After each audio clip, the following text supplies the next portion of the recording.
আগামী 15ই আগস্ট শনিবার আমরা জুলাই গণ অভ্যুত্থানে বেসরকারি বিশ্ববিদ্যালয়ের শিক্ষার্থীদের অবিস্মরণীয় অবদানের স্বীকৃতি প্রদান স্মরণসভা ও আগামীর বাংলাদেশ গড়ার ভাবনা শীর্ষক একটি অনুষ্ঠানের আয়োজন করেছি। এই অনুষ্ঠানে প্রধান অতিথি হিসেবে থাকার সম্মতি দিয়েছেন আমাদের আজকের মাননীয় প্রধানমন্ত্রী জনাব তারেক রহমান। এই অনুষ্ঠানটি করার মাধ্যমে আমি মনে করি যে প্রাইভেট ইউনিভার্সিটির যে শিক্ষার্থীরা তারা কোনো কোটা আন্দোলনের জন্য আন্দোলন করেননি বা সরকারি চাকুরিতে তাদের স্থান নিশ্চিত করার জন্যেও তারা বুলেটের মুখে গুলির মুখে দাঁড়িয়ে আত্মাহুতি দেননি। তারা যখন দেখেছেন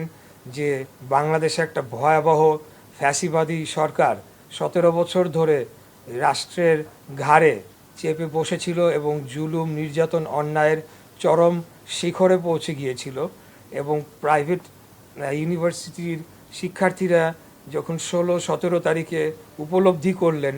যে পাবলিক বিশ্ববিদ্যালয়ে যে ঘটনাটি ঘটেছে তা অত্যন্ত অন্যায় শুধু নয়, এটি একটি গণহত্যার শামিল এবং তার প্রতিবাদ করা উচিত, সেই প্রতিবাদে ওনারা রাজপথে নেমে আসেন এবং ওনারা শহীদ হন এবং পুরোটা সময় জুড়ে এই আন্দোলনকে সফল করার জন্য তাদের জোরালো ভূমিকা পালন করে চলেন। এই যে ওনাদের ভূমিকাটা, এই ভূমিকাটাকেই আমরা আমাদের মাননীয় প্রধানমন্ত্রীর মাধ্যমে তাদেরকে একটা স্বীকৃতি প্রদান করতে চাই, এবং সেই স্বীকৃতি প্রদানের অনুষ্ঠানটিতে এই প্রাইভেট ইউনিভার্সিটি বিশ্ববিদ্যালয় থেকে যারা শহীদ হয়েছেন সেই শহীদ পরিবারের যারা রয়েছেন তারা বক্তব্য রাখবেন, যারা আহত জুলাই যোদ্ধা অঙ্গহানি হয়েছে, দৃষ্টিশক্তি তাদের চলে গিয়েছে, এরকম অনেকেই বক্তব্য রাখবেন। তো আমি মনে করি এটা একটা গ্রেটার ইউনিটি আমাদের মাঝে প্রতিষ্ঠিত হয়েছে, যে ইউনিটিটা 5ই আগস্টের পর বাংলাদেশের মানুষের কাছে কাঙ্ক্ষিত ছিল, যে যারাই গণ অভ্যুত্থানের পক্ষে আন্দোলন করেছে, সংগ্রাম করেছে, আমরা যাতে আমাদের বেসিক কিছু নীতি আদর্শের জায়গায় আমরা ঐক্যবদ্ধ থাকি, এবং সেই জিনিসটার ধারাবাহিকতা বজায় রাখার জন্যে আমি মনে করি এই প্রোগ্রামটি অত্যন্ত গুরুত্বপূর্ণ ভূমিকা পালন করবে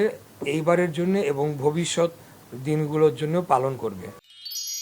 এক মিষ্টি সকাল কানে কানে কিছু গুনগুনিয়ে বলে যায়, কাছে আয় ভেসে যা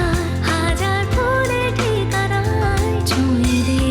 ডুবে যায় সুগন্ধে সেই সীমানা। তিব্বত লাক্সারি সো, বাংলাদেশের রূপ।